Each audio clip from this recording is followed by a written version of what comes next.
مسيلمة الكذاب في تحد سافر وسفاهة عقل واضحة، يهذي كالسكران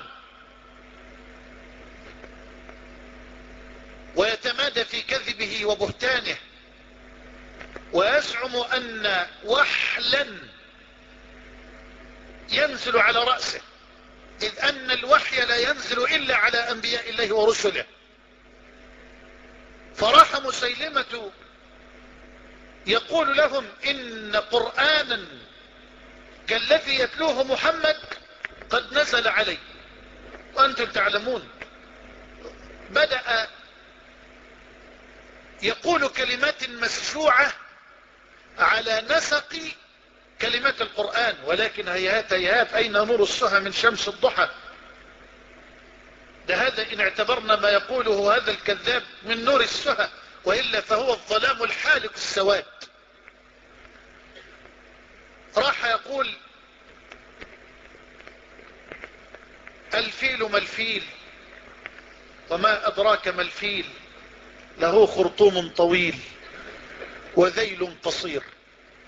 طب هذا معروف يا كذاب، ما جبتش جديد،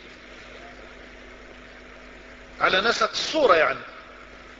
فنظروا إليه نظرة استهجان، قالوا ما فيش تاني، قال فيه، اسمعنا يا كذاب.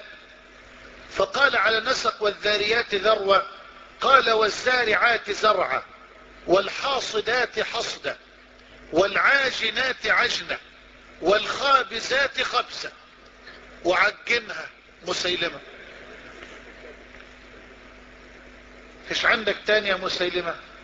قال فيه يا ضفدع بنت ضفدعين او بنت ضفدعين، نقي ما تنقين، نصفك في الماء ونصفك في الطين، لا الماء تكدرين ولا الشارب تمنعين.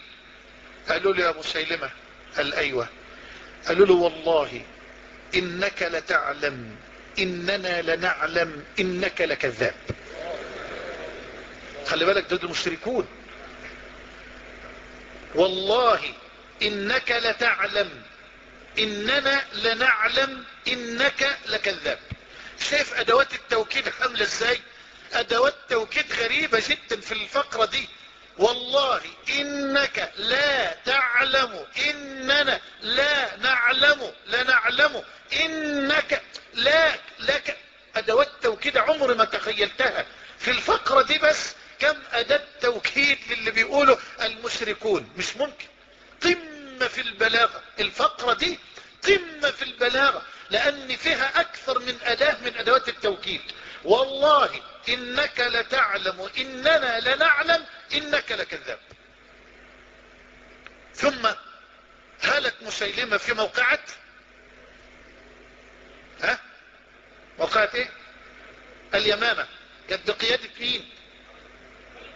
خالد بن الوليد. احسنت، كويس، دروس السيرة جابت نتيجة.